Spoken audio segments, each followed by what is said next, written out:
The day I found the second set of keys tucked inside my husband Robert's briefcase, I knew something was off. Robert had always been meticulous, everything in its place, every detail accounted for. That was how we'd built our life together over 50 years. So when those unfamiliar keys appeared, lying next to a receipt from Callaway's jewelers for a woman's bracelet I had never received, I felt the first tremor of the earthquake that would soon shake my entire world. Before we dive back in, let us know where you're tuning in from. If this story resonates with you, don't forget to hit that subscribe button because tomorrow, I've got something even more special lined up just for you. Our connection had always been rooted in shared dreams and intellectual passion. When we reconnected after all these years, that spark was still there. So special and rare. I don't understand, I said quietly. He never mentioned you in 50 years of marriage. Maya looked startled. He never talked about me? Not once. I confirmed. Not until he wanted a divorce.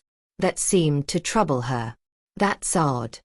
He told me he always carried our relationship with him, that it shaped his work and his academic interests. Perhaps, I said, but he never shared that with me. Maya was silent for a moment, processing the revelation. Then she said softly, I'm sorry, Lila. This must be incredibly painful. The simple acknowledgement of my pain unexpectedly opened something in me. Do you know what hurts the most? I confessed. It's not just losing Daniel. It's discovering that our entire life together might have been a consolation prize, that I was his second choice all along. Maya's expression softened. I don't think that's true. Daniel and I were young when we dated, just teenagers with big dreams. What you built with him was real, regardless of how things ended. Was it? I wondered. If he could discard it so easily, was it ever real? Before she could answer, my phone buzzed. It was my lawyer, Mark Freeman. Lila, I've received some documents from Daniel's attorney that you need to see, financial records that weren't disclosed before. What kind of records? I whispered, suddenly tense. Investment accounts and property transactions from the past year. Can you come by the office at 2? I promised I would, ending the call. Maya watched me with concern. Is everything all right? Apparently not, I said, gathering my purse. Daniel has been hiding financial information. Her face fell. I had no idea. I swear I thought he was being transparent, I admitted. Maybe there are things he hasn't told either of us. I stood, ready to leave. This coffee was enlightening. Thank you for reaching out. Maya stood too. I meant what I said. You deserve a fair settlement after 50 years. I'll talk to Daniel. Do what you feel is right, I said. But now, only legal agreements matter. Words and promises aren't enough anymore. As I walked away, I felt oddly lighter. Meeting Maya complicated my story of villains and victims, but it strengthened my resolve to fight for what I deserved. If Daniel was hiding assets, that confirmed I was right not to trust his offers of fairness. At Mark's office, the atmosphere was tense. He spread the documents before me. These were found through discovery, he said grimly. Your husband initially failed to disclose them, but his attorneys supplemented their statement when they realized we'd find them eventually. I leaned in, scanning bank statements and property deeds. What am I looking at? I asked. Mark pointed to a statement from an investment firm. An account with approximately $275,000 that wasn't listed in Daniel's initial disclosures. And this? I asked, pointing to a deed. A house bought 3 months ago, jointly in Daniel's and Maya's names. My stomach dropped. But that was before Greg died, I said. Greg Davis was Maya's husband? Mark asked, eyebrows raised. I nodded, still stunned. She told me they reconnected while Greg was ill, but their relationship didn't turn romantic until after he died. Well, they bought this property when Greg was still alive, Mark said, tapping the deed date. It's a 4-bedroom in Riverbend Estates, I added, swallowing hard. How much? I asked. $850,000, with a $250,000 down payment, Mark replied. That down payment came from the undisclosed investment account. I sank back, the air gone from my lungs. They were planning this months before Greg died, before Daniel ever mentioned divorce. Mark nodded grimly. It shows premeditation and intent to hide assets. We'll file a motion for contempt and adjust our settlement demands accordingly. What does this mean practically? It means we go on the offensive. The house was bought with marital funds. It's marital property. You're entitled to your share, possibly even the whole thing, depending on how the judge views the concealment. I thought of Maya's sincerity earlier. She seemed shocked when I told her about Daniel's initial offer. Whether she knew or not is irrelevant, Mark said. The fact is, your husband used marital funds to buy property with another woman before telling you about the divorce. That's financial misconduct. Driving home, my mind spun. Daniel and Maya had been planning their life together, spending our money on their future while I was left in the dark. The betrayal cut deeper than I imagined. At home, restless, I opened Daniel's study for the first time in years.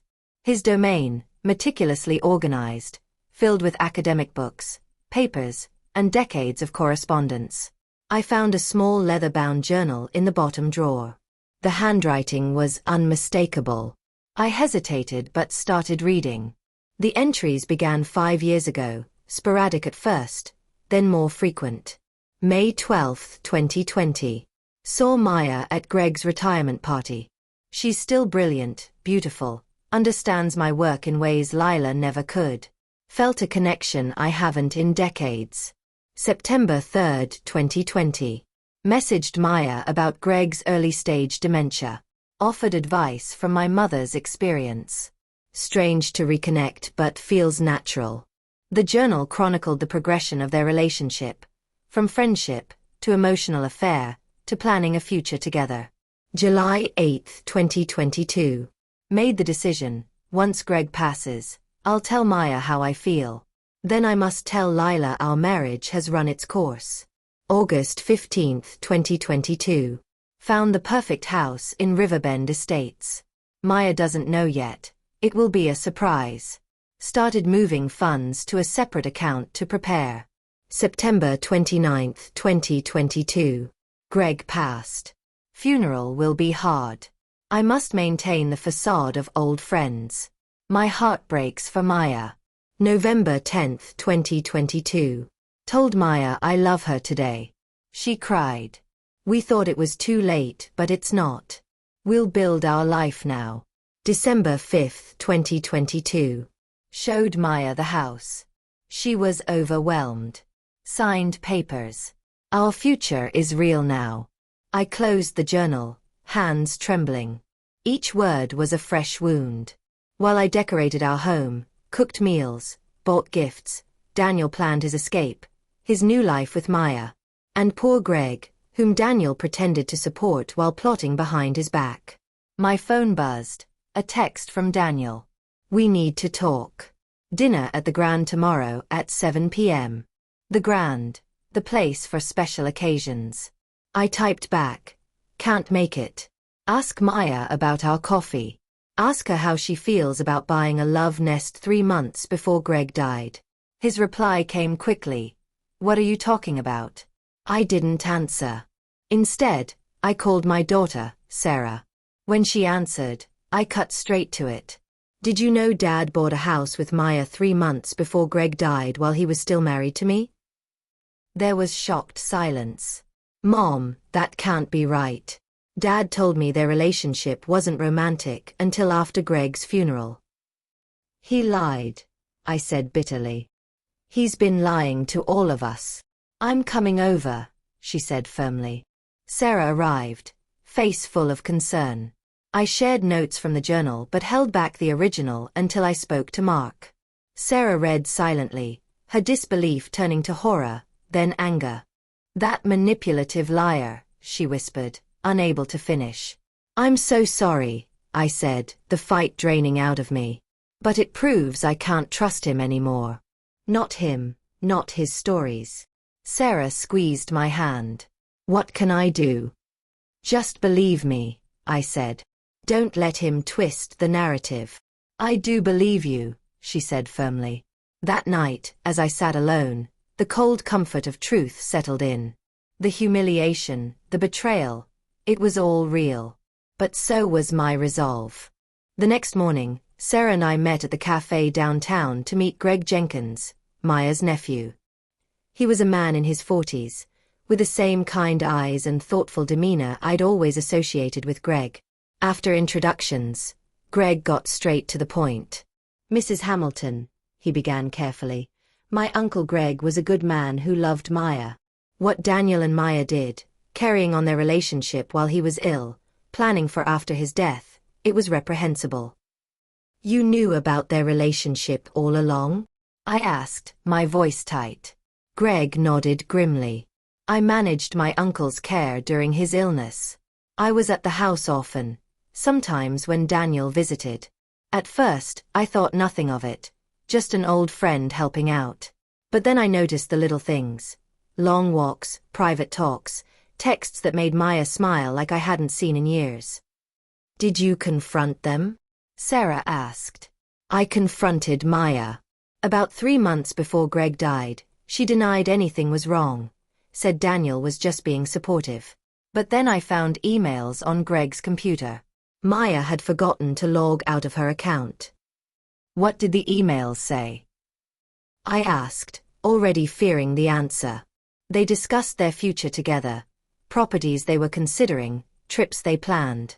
Daniel wrote about how they'd make up for lost time. I swallowed hard, the confirmation of what I'd read in Daniel's journal stinging anew. Did Greg know? Greg's face softened with sadness. In his clearer moments, he seemed to suspect. He asked if Maya was happy, if she had someone to care for her. I couldn't bring myself to tell him the truth. I felt a lump form in my throat. I'm so sorry. For Greg, for you. Greg nodded. Greg left Maya everything. A paid-off house, investments, insurance policies worth over $2 million. She never needed Daniel's money. The idea he claimed she did is absurd. Why tell me all this now? I asked. Because I believe in justice, Greg said simply. What they did to my uncle, to you, it's wrong. I couldn't stand by and watch them get away with it. He handed me a flash drive. Emails, financial documents, even photos I took when they didn't know I was watching. I'm not proud of spying, but I wanted proof in case Greg asked directly. I took the flash drive, feeling the weight of it in my hand, the weight of betrayal, but also of hope. Thank you, I said quietly. Greg smiled sadly and left. Later that afternoon, Mark Freeman reviewed the flash drive's contents with me. This evidence is significant, he said. Emails between Daniel and Maya prove they planned their future while your marriage was still intact. And Maya's inheritance? Over $2 million, plus property and insurance. I nodded, absorbing it all. So Daniel lied about her needing financial support. Completely, Mark confirmed. What's worse, they used your marital funds to buy their house, even though Maya didn't need Daniel's money. I felt a surge of anger. They were protecting her inheritance by spending hours. Mark leaned forward. It's financial misconduct, and it strengthens your case. I suggest we revise our settlement demands. What do you have in mind? I think you should demand 65% of the marital assets, including the new house, plus alimony and a lump sum for the concealment. Alternatively, offer 50-50, but refuse confidentiality. Let the truth be known. The thought of publicly exposing Daniel's lies unsettled me. Isn't that blackmail? Mark shook his head. No. We're presenting facts. They can settle quietly or face court where this becomes public. Judges hate hidden assets and dishonesty. I thought about Maya's apparent shock earlier. She seemed sincere, but maybe she didn't know everything. Whether she did or not, it's irrelevant. What matters is the financial misconduct. That evening, as I sat in the sunroom, I felt a strange mix of vindication and exhaustion. Each revelation hurt, but also clarified the truth. My marriage, once a solid foundation, had been built on Daniel's convenience and my compromises. The next day, Maya surprised me by coming to my house. "I understand if you want me to leave," she said quietly, "but please hear me out." Jessica, my daughter, had invited her, believing it was important I hear Maya's side. Maya confessed that Daniel had lied to her too. She'd believed his stories about my marriage and her own financial situation. She showed me emails from Daniel, different versions of the story told to each of us, classic manipulation. And then the surprise. Maya had removed her name from the deed to the Riverbend house. "It's now solely in Daniel's name," she said. "I want to make it easier for your attorney to claim it as marital property." She was ending things with Daniel. The man I thought I knew doesn't exist anymore. Jessica stayed after Maya left, and we talked long into the evening. Daniel's lawyer soon called Mark, accepting my terms, financial fairness without the non-disclosure agreement. There would be a confidentiality clause preventing publication of the actual emails and journal, but not stopping me from telling my story. That night, I finally felt peace. I had stood up for my dignity and secured my future. Months later, Sarah, Eleanor, my close friend and soon-to-be business partner, and I celebrated. The divorce was final, but a new chapter was just beginning. 6 months later, the divorce was finalized. The settlement was more favorable than I dared hope. Half of all marital assets, including Daniel's pension, the Riverbend house's value, a substantial lump sum, and continued health coverage. Coffee and Pages, the bookstore Sarah and I co-owned, had transformed under our joint ownership. Her experience and my fresh perspective created something neither of us could have built alone. We expanded the cafe section, launched evening literary events, and started a book delivery service for homebound seniors. The community embraced our vision, and the business flourished beyond expectations. I moved into a charming 2-bedroom condo within walking distance of the shop. Smaller than the house I'd shared with Daniel, but completely mine, decorated in bright colors and filled with art, things Daniel had never liked. My sunroom was a green oasis, filled with plants I'd always wanted to grow but never dared. Jessica and my grandson Lucas visited often. Lucas loved helping at the bookstore on weekends, proudly wearing his junior bookseller apron. Jessica admitted she'd worried I wouldn't thrive without Daniel as my center of gravity. "I underestimated you, Mom," she said with a smile one afternoon. Daniel maintained a polite but distant presence, attending community events or picking up Lucas for his visits. Our interactions were civil but brief, a quiet acknowledgement of a shared past we no longer belonged to. Maya moved to Arizona, returning to the desert landscape she loved.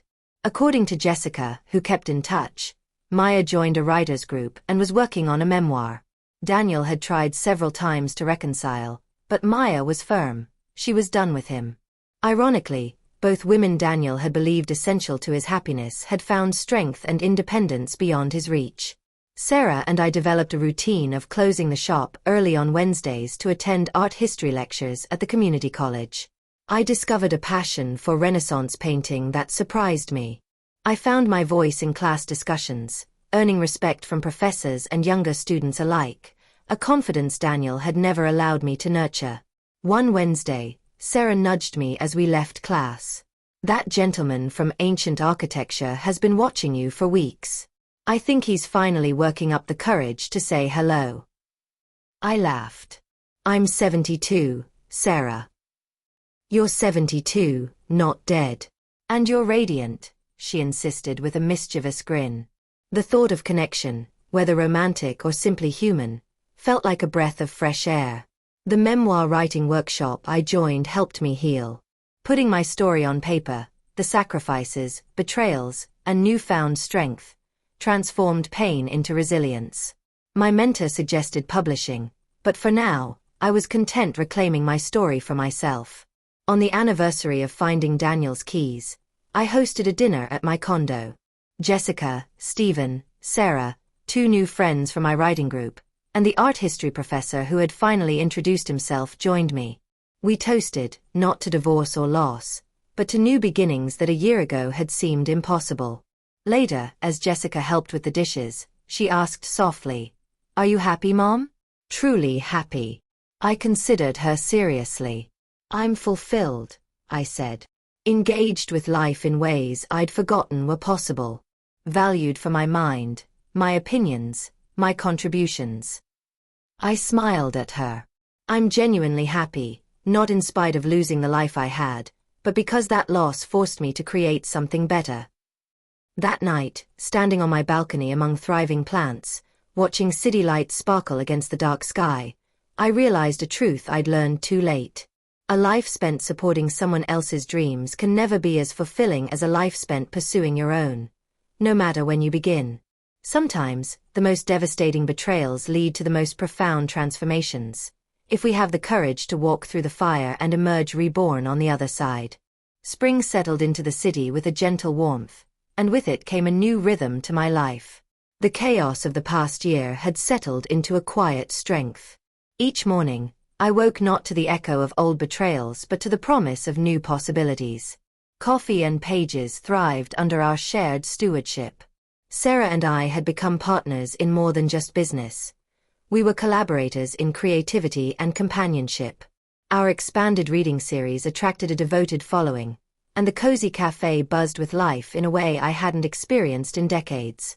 Beyond the bookstore, my personal growth blossomed. The art history lectures had ignited a flame of curiosity and confidence. I found joy in exploring Renaissance masterpieces, their stories of struggle and triumph mirroring my own journey. One evening after class, the man Sarah had mentioned, a kind professor named Michael, finally introduced himself. We shared conversations that felt both new and familiar, a refreshing connection free from past shadows. I also embraced my memoir writing with renewed passion. Each page was a step toward healing, a reclamation of my voice. Sharing parts of my story with my writing group opened doors I thought were long closed. Jessica and Lucas continued to be anchors of love and support. Watching Lucas excitedly help at the bookstore warmed my heart and reminded me of the enduring strength of family. Though the scars of betrayal lingered, they no longer defined me.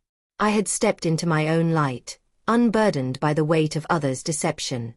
Looking out over the city from my balcony one evening, I felt a profound sense of peace. Life had taken unexpected turns, but I was learning to navigate with grace and courage. The future was no longer something to fear but a canvas to fill with my own dreams. Spring settled into the city with a gentle warmth, and with it came a new rhythm to my life. The chaos of the past year had settled into a quiet strength. Each morning, I woke not to the echo of old betrayals but to the promise of new possibilities. Coffee and pages thrived under our shared stewardship. Sarah and I had become partners in more than just business. We were collaborators in creativity and companionship. Our expanded reading series attracted a devoted following, and the cozy cafe buzzed with life in a way I hadn't experienced in decades. Beyond the bookstore, my personal growth blossomed. The art history lectures had ignited a flame of curiosity and confidence. I found joy in exploring Renaissance masterpieces, their stories of struggle and triumph mirroring my own journey. One evening after class, the man Sarah had mentioned, a kind professor named Michael, finally introduced himself. We shared conversations that felt both new and familiar, a refreshing connection free from past shadows. I also embraced my memoir writing with renewed passion. Each page was a step toward healing, a reclamation of my voice. Sharing parts of my story with my writing group opened doors I thought were long closed. Jessica and Lucas continued to be anchors of love and support. Watching Lucas excitedly help at the bookstore warmed my heart and reminded me of the enduring strength of family. Though the scars of betrayal lingered, they no longer defined me. I had stepped into my own light, unburdened by the weight of others' deception. Looking out over the city from my balcony one evening, I felt a profound sense of peace. Life had taken unexpected turns, but I was learning to navigate with grace and courage. The future was no longer something to fear but a canvas to fill with my own dreams. The final divorce papers arrived in early spring. As I signed the last document, a strange mixture of relief and sadness washed over me. 50 years of marriage, half a century of shared history, dreams, and disappointments, were now officially concluded. But with the legal battle behind me, I felt an unfamiliar lightness, a sense of reclamation. I was no longer just Thomas's wife. I was Eleanor Parker, a woman stepping tentatively but confidently into her own future. Coffee and pages flourished under our joint ownership.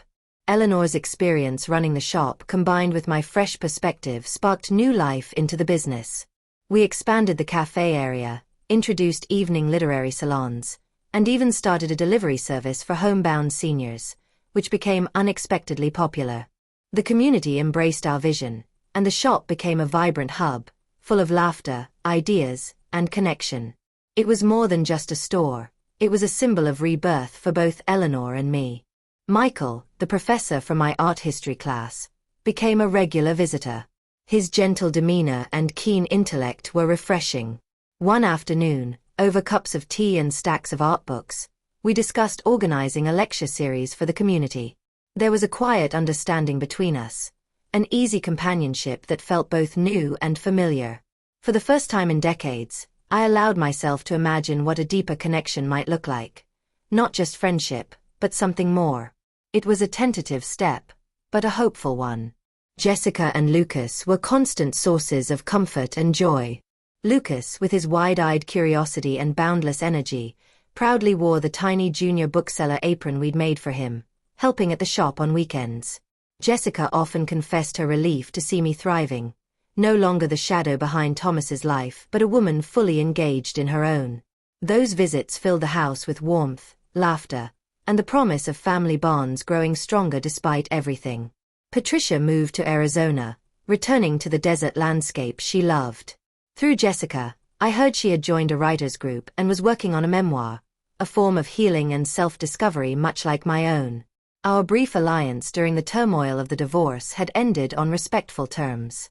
Though she had once been a painful reminder of betrayal, Patricia had become a symbol of complicated humanity, of choices made and consequences lived. With time, my memoir took shape.